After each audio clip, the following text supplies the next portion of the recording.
We're watching it too here at CBS News 24/7. Right off the top, another dismal day watching the Dow. You're looking at real-time reaction to President Donald Trump's delivery on promises he made to voters about tariffs. You can see the Dow down in negative territory, more than 400. Trump raised those stakes this morning by announcing new tariffs on steel and aluminum that comes into the United States out of Canada.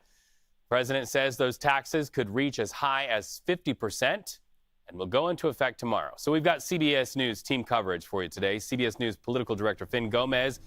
He has reaction from the White House. But first, CBS News Moneywatch correspondent Kelly O'Grady. Kelly, the markets again offer headlines that we really don't want to see, especially that big slide once again after Mr. Trump posted that on social media. I'm seeing a lot of people worried about a word that starts with R, recession. What are you seeing? Yeah, that R word that we never like to hear. So, look, I mean, the slide yesterday and some of it going into today is spurred by the fact that the president did not deny that we could go into a recession. He said, it's a period of transition, if you will. I do want to emphasize the data does not say we are in a recession. We still have a relatively healthy job market, an unemployment rate at 4.1%. That being said, we are seeing signs that are a potential on-ramp, and I want to say that very lightly. We are seeing consumer spending drop. We're seeing consumer confidence drop. And so the fear with these tariffs is if you have prices increase or even the threat of a trade war, it does impact consumer sentiment. A lot of people have anxiety when you see these headlines. And what do? They maybe spend less. And then businesses don't do as well. And then that's something that could push you into a recession ultimately. But I just do want to emphasize the data doesn't say we're there yet. And also, Reed, I've told you this many times, the market is not the economy. So how investors are feeling and what they're predicting does not actually always reflect what the economic fundamentals are.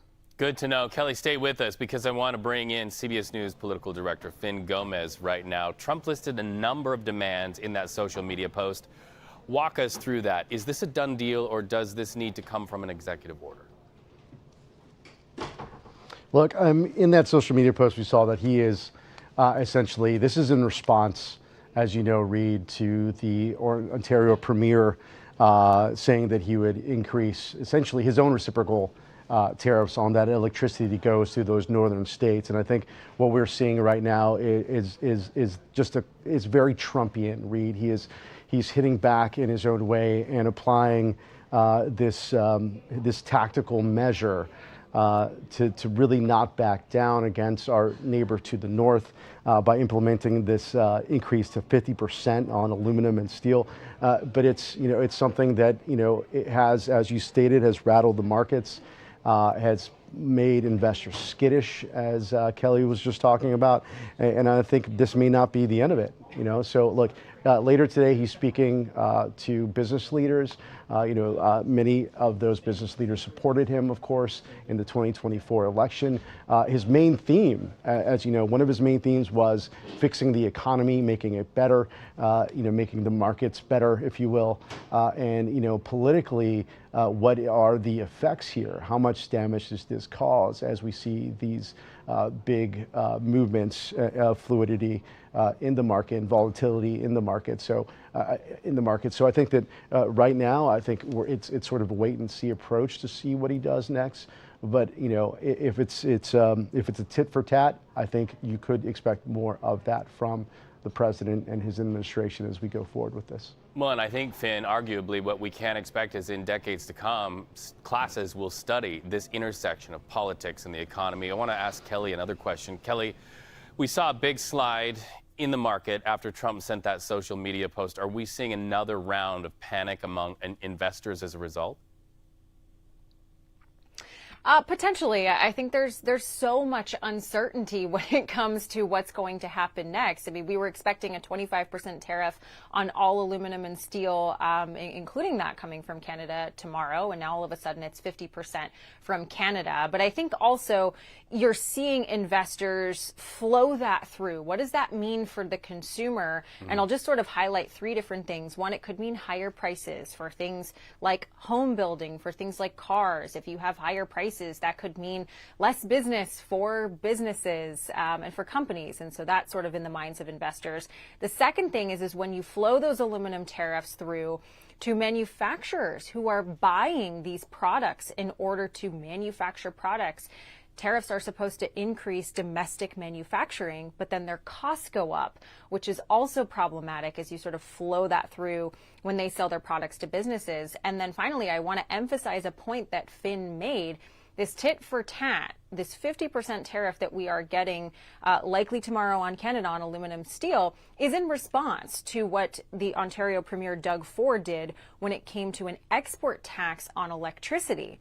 And so, in theory, you might see the Ontario Premier hit back again, raise that export tax, or he has even threatened to shut off electricity altogether to the states.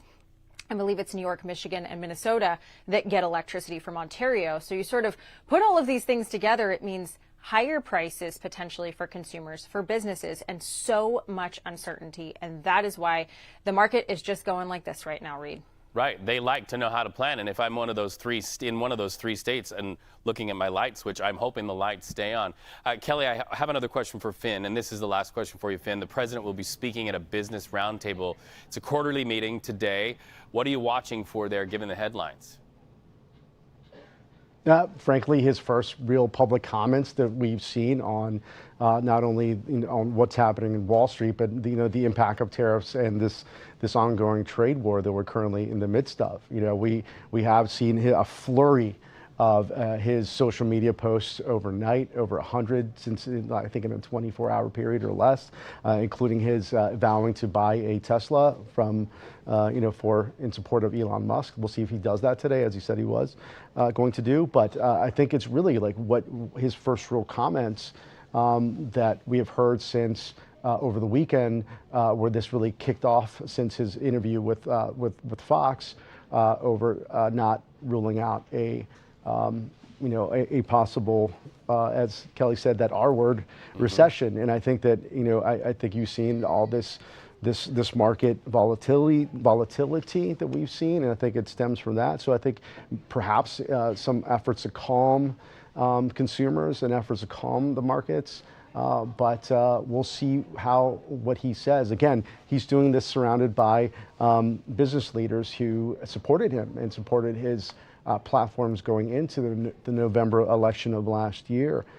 Is there some buyer's remorse, or is there some patience that we're going to be seeing from those same business leaders and the industries that they represent that have been taking hits on Wall Street over the last 24-hour period that we've seen this drastic slide? Reed?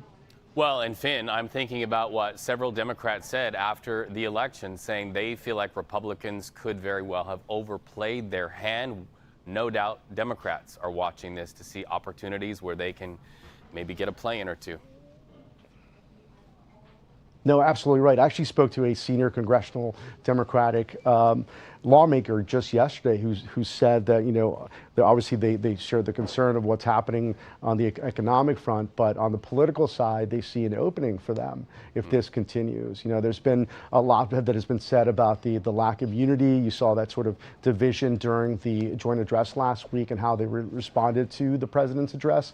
But now this has been a message that they sort of coalesced around, is pointing to that, and maybe utilizing the very famous phrase from the Clinton era, it's the economy, stupid. And I think that's something that you may be hearing more from that side of the aisle, Reed, as this continues. And of course, the Trump administration telling us this is merely just, a blip or to have patience, that that they're righting a ship that was incorrectly navigated over the last 4 years by the Biden administration.